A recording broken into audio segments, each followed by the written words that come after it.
Hello everyone, good morning and welcome to Enwane Cultural Forum.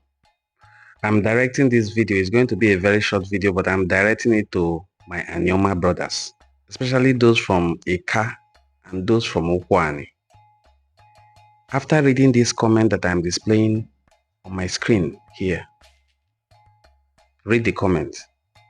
He's trying to suggest that Okwani is older than other parts of Igbo land, especially those in the east.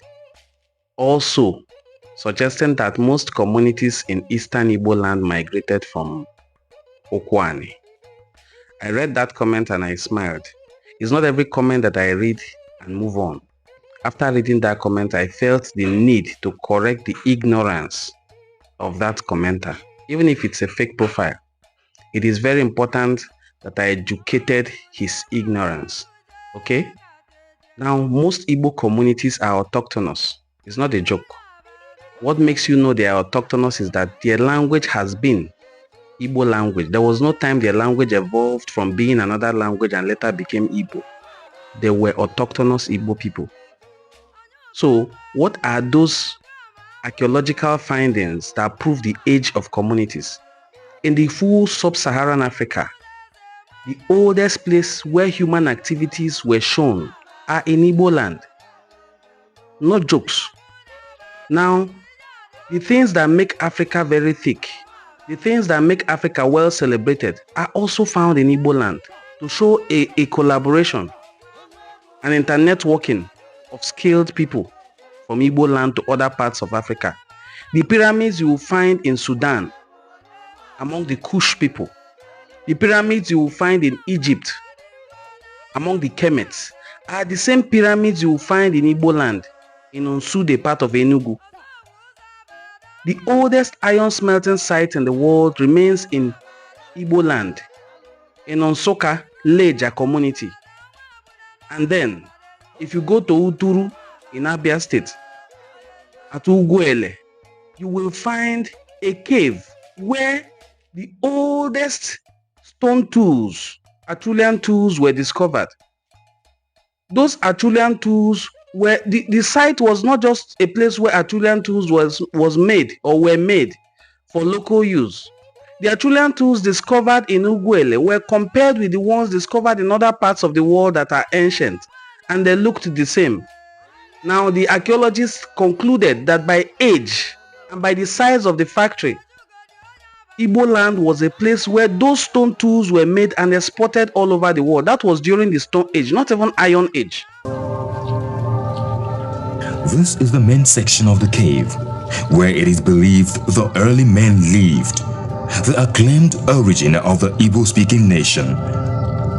The chief priest performs some cleansing rituals for easy entrance. Everyone needed to wash his head under the waterfall to be safe from insects' bite, especially bees.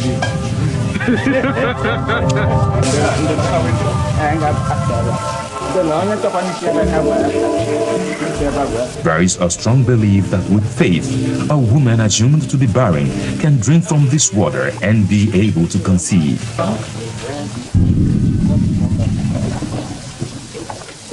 Everyone also needed to have a feel of the ancient abode, at least to experience what it was like. None of the crew members was left out, even me.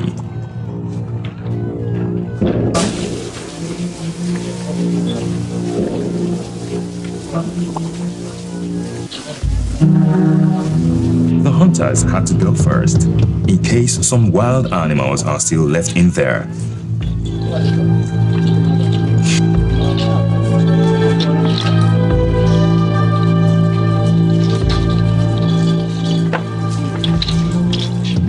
When it came to the age of iron as well, Leja iron smelting site is the oldest in the world.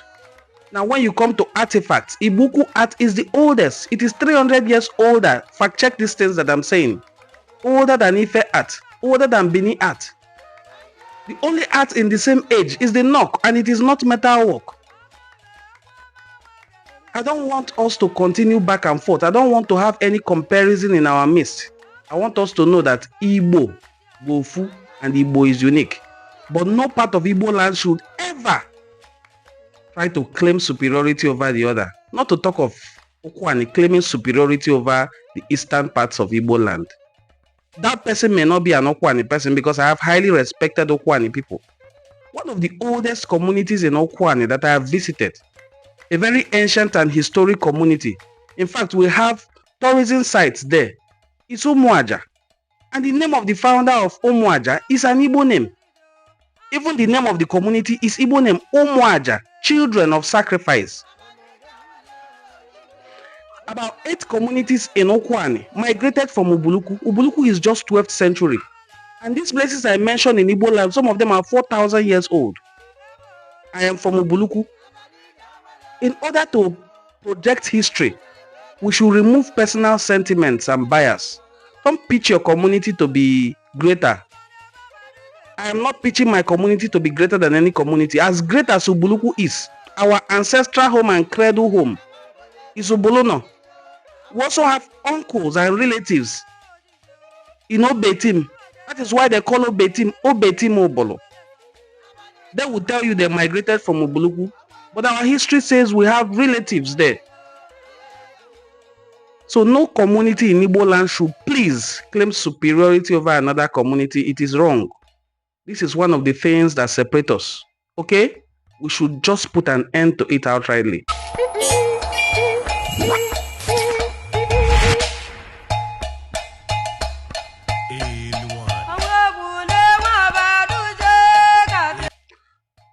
Almost everything that makes Western Igbo land tick is also found in the eastern part of Igbo land to tell you how unique and the same we are. If you say Akwaocha, we wear Akwaocha.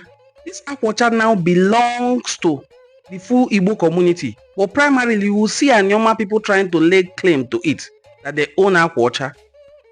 If you go down memory lane and history, you will find that the people of Eastern Igbo land have also been making akwete and other clothings that are weaved.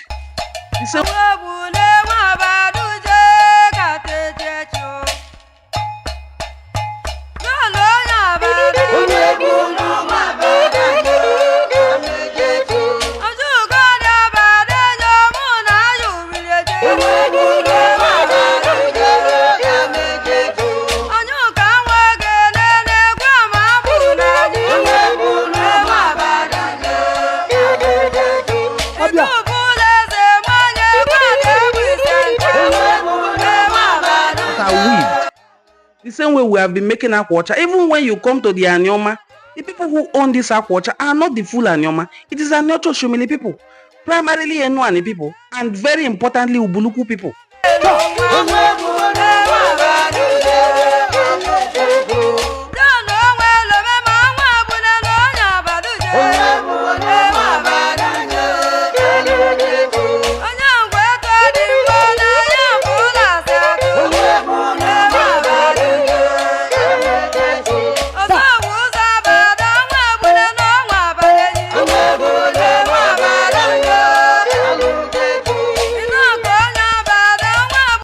So, the things that make us the same and unique, we should celebrate them and stop trying to take ownership of them as if it belongs to this particular tribe and then that tribe gave it to others.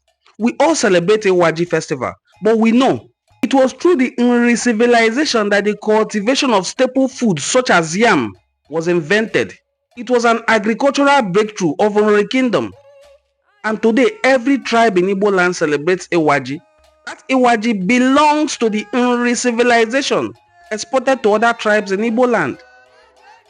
So I don't want this comparison at all. It is unhealthy. Igbo bofu, nkoye menebe ya memesi ike, odiamma. No language of Igbo land is superior to the other. No people, no tribe of Igbo land is superior to the other. I want to use the word of our brother, Dr. Anthony Ikemefune Idigbe, who made a statement that every Asaba man is considerably an Igbo man. He said, and I quote, "No part of Igbo land should claim superiority over the other. No part of Igbo land is superior, no part is inferior. We are all the same. Igbo bofu, Igbo ga-adị. You as Nwafọ Igbo, I want to enjoin you to please continue to wear your Igbo identity like a crown and project the Igbo culture wherever you are found. Thank you for watching this video. Kindly click like, comment on the video and share to your audience. I'll be glad to see you in my next video. Bye-bye.